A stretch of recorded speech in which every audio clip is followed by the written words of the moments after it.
Thanks for joining us for a Daily Dose of Hope Monday edition. This is Troy and my opportunity to encourage you. I think I pulled a hamstring getting into this new stool.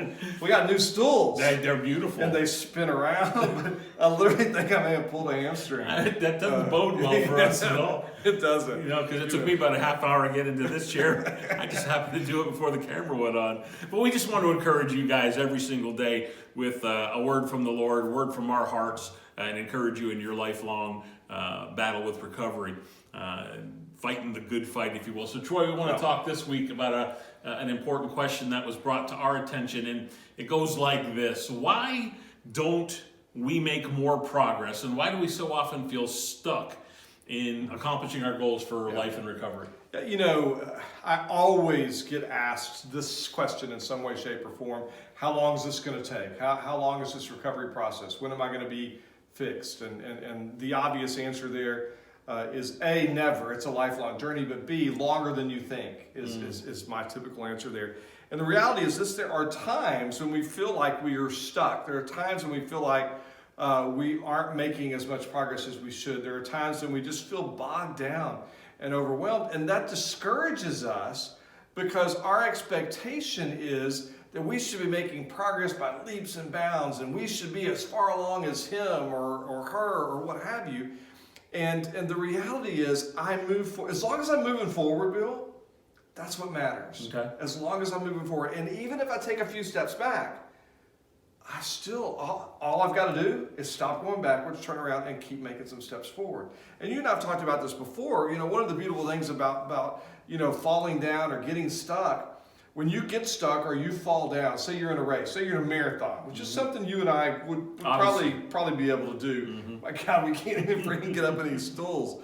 But if you're halfway through, so you're 12 miles in, so to speak, or whatever halfway is, and you fall down or you get stuck, when you get back up and you're ready to proceed on, they don't like grab you and haul you back to the starting line and say, okay, time to start. No, you get up, you get yourself back together, and then you continue on from that point in your journey.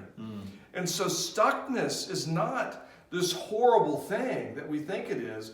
It's an opportunity to reset and continue to move forward. It's something that happens as we're in recovery. And the bottom line is, we should always remember the goal is progress, not perfection. In any task that we're after, whether you consider it, a year's worth of work at the job that you have, you take a vacation, you take a breather. Can you ever take a breather in this process? So here's the thing: you can never let your guard down. But by take a breather, does that mean you can't? That you always have to be grinding and always have to be 100%? There's an ebb and flow to life. There's an ebb and flow to recovery. We don't ever let our guard down. We don't ever willfully just say, forget this, I'm going back.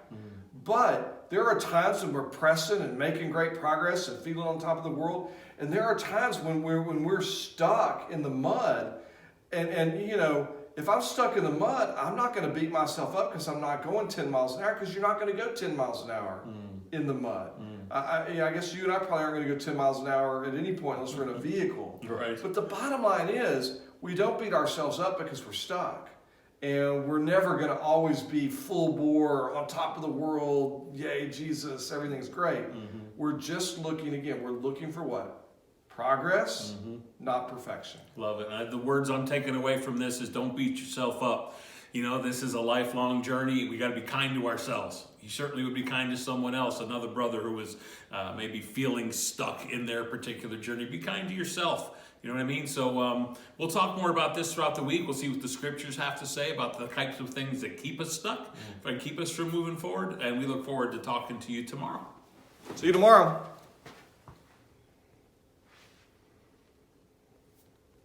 We got a plan you're getting into your chair better. You want to do make it a joke every day. Let's just make sure that turned out good, because